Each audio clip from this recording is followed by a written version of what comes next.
Stirrings. That day, the world was shaken to its core. It was confirmed that the disaster-class monster, the storm dragon Veldora, had vanished. Even though it had been sealed for 300 years, a disaster-class monster of that magnitude was not to be taken lightly. There was always a possibility that its disappearance was a ruse and it would be reborn as a new threat elsewhere. However, 20 days after the initial report, the Western Holy Church officially declared the complete disappearance of the storm dragon Veldora. Count Niddle Mygum was furious. "That's the most ridiculous thing I've ever heard," he spat, recalling the cardinal's words with a seething anger. Cardinal Nicolaus S. Perutus, the very thought of him made Niddle's blood boil. The threat of the storm dragon Veldora has vanished, therefore the anti-monster subsidies provided by the Holy Church will cease as of today. With those words, the conversation was abruptly cut off. This happened after Niddle was unilaterally summoned and then made to wait for 3 grueling hours. While it was true that the subsidies had been a great help in the past, his territory bordered the Great Forest of Jura, making it a crucial defensive outpost for the Kingdom of Farmus. This wasn't just an issue for Farmus, it should have concerned the Western Holy Church, which shared borders with the forest as well. Even though the storm dragon Veldora was sealed, it remained a constant threat. This was a fact that held true for monsters too. If anything, it was an even greater threat to them. The disappearance of this threat meant only one thing: monsters would become more active. At a time when he needed to strengthen his frontier defenses, the support was being cut.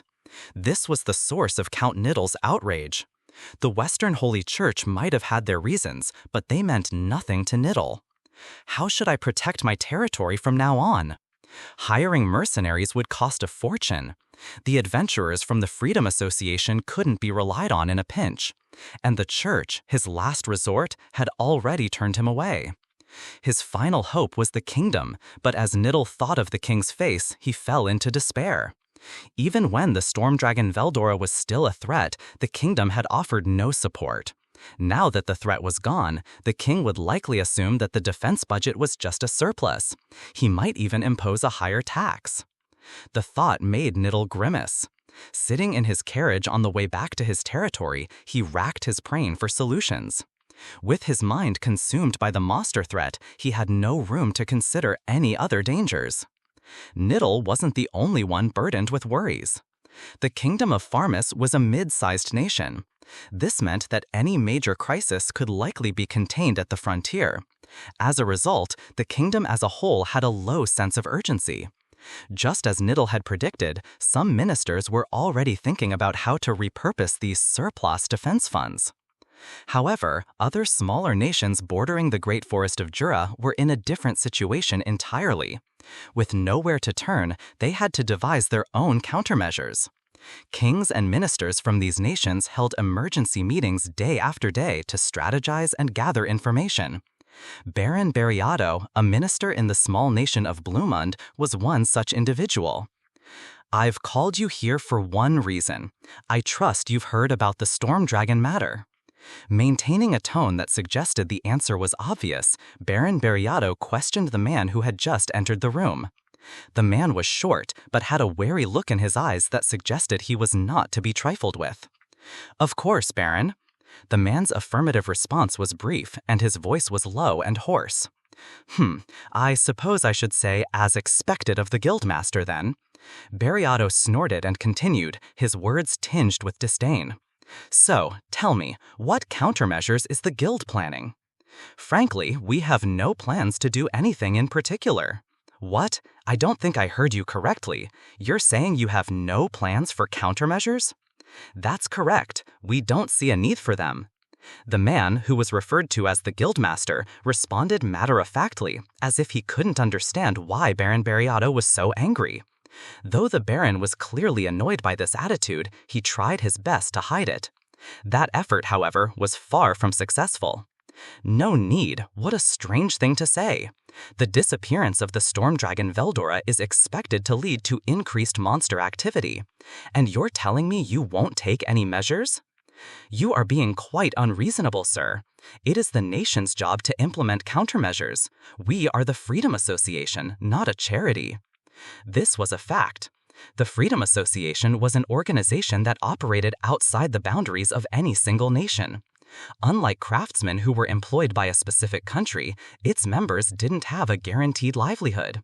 However, they were given a minimum guarantee of status and a standing similar to that of a citizen. As such, they were subject to certain tax obligations. For example, a cook who was a national employee would have citizen status and pay taxes accordingly, while the nation would guarantee their property and social standing. In contrast, a cook from the Freedom Association would only be granted a quasi-citizen status, but would pay a lower tax to the association, which in turn guaranteed their identity. However, they were responsible for protecting their own property and safety. National employees were allowed to own shops within the royal capital's walls and pass them down to their children. This was not permitted for members of the Freedom Association, who typically set up their businesses in free markets or outer settlements. Even if they managed to open a shop in a city just outside the walls, they could not pass it down. This created a subtle but deep-seated prejudice against the Freedom Association. This system was not unique to the small nation of Blumund. It was common across nearly all the surrounding countries. On the other hand, the Freedom Association was an organization that transcended national borders, and its collective power was greater than that of any single nation. Yet, whether by coincidence or design, it operated in a way that kept it subservient to national governments.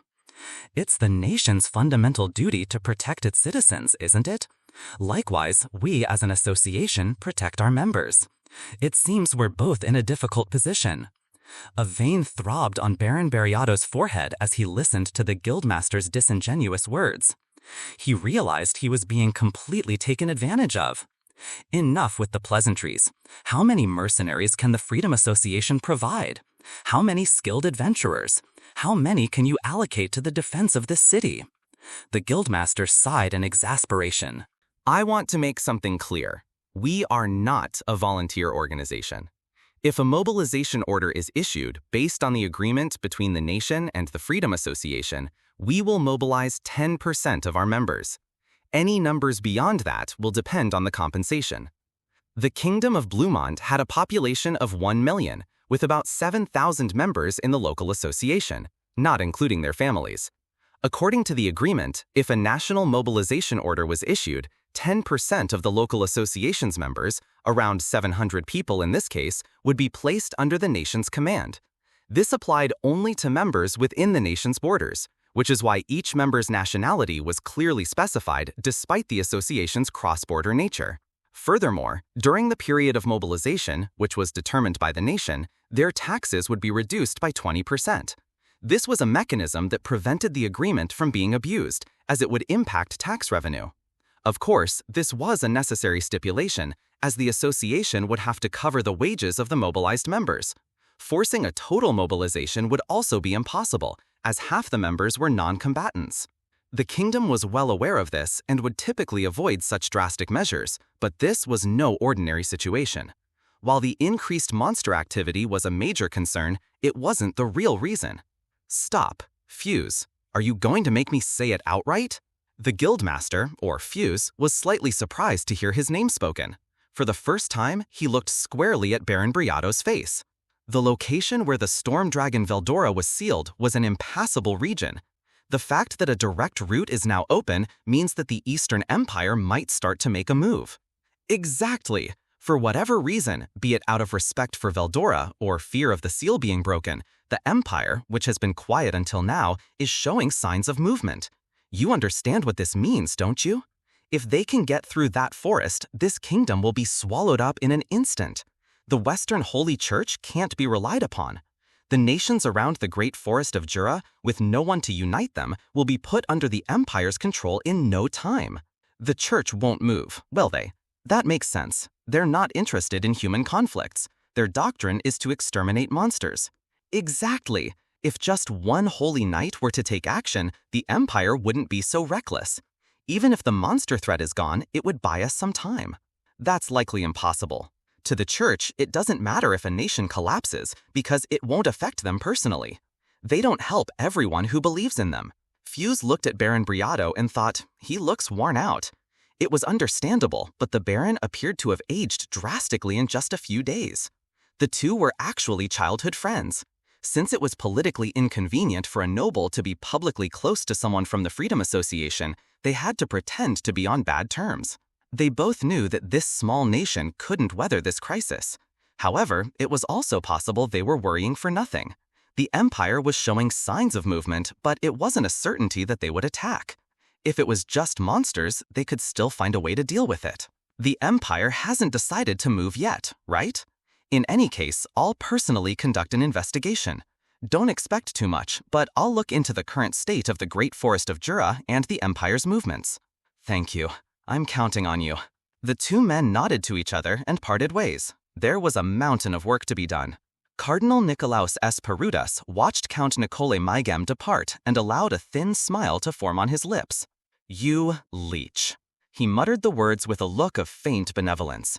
This was how Nicolaus viewed Count Nicole Mygem, a leech who clanged to the church's money, power, and military might without actually believing in God.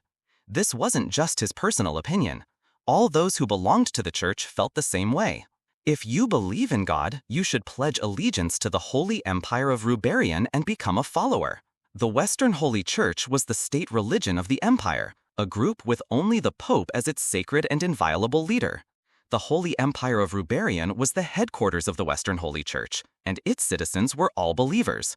It doesn't matter if someone in another nation claims to be a follower, their faith was superficial and not to be trusted. God came before everything else. Therefore, there was no need for mercy toward those who made excuses and refused to become citizens. This was the consensus among Cardinal Nicolaus and all those who belonged to the Western Holy Church. Originally, Nicolaus believed that all non-believers should simply be killed.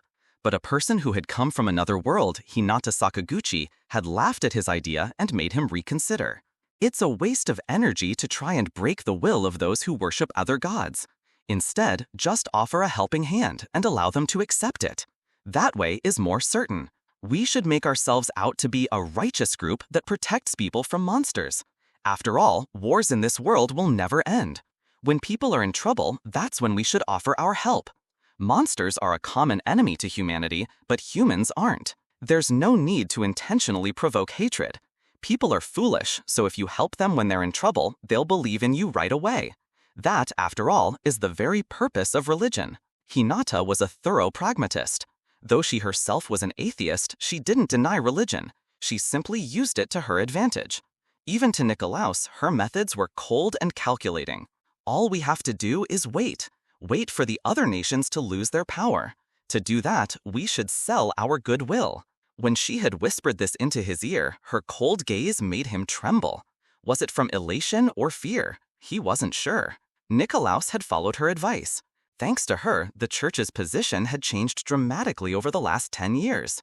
While it had always been a significant force, it had ascended to a position of indispensable for many nations in just 7 years. With this success, Nicolaus had been promoted from bishop to cardinal. It was all thanks to her. Well, just as she said, even a leech has its uses. Nicolaus thought about the future.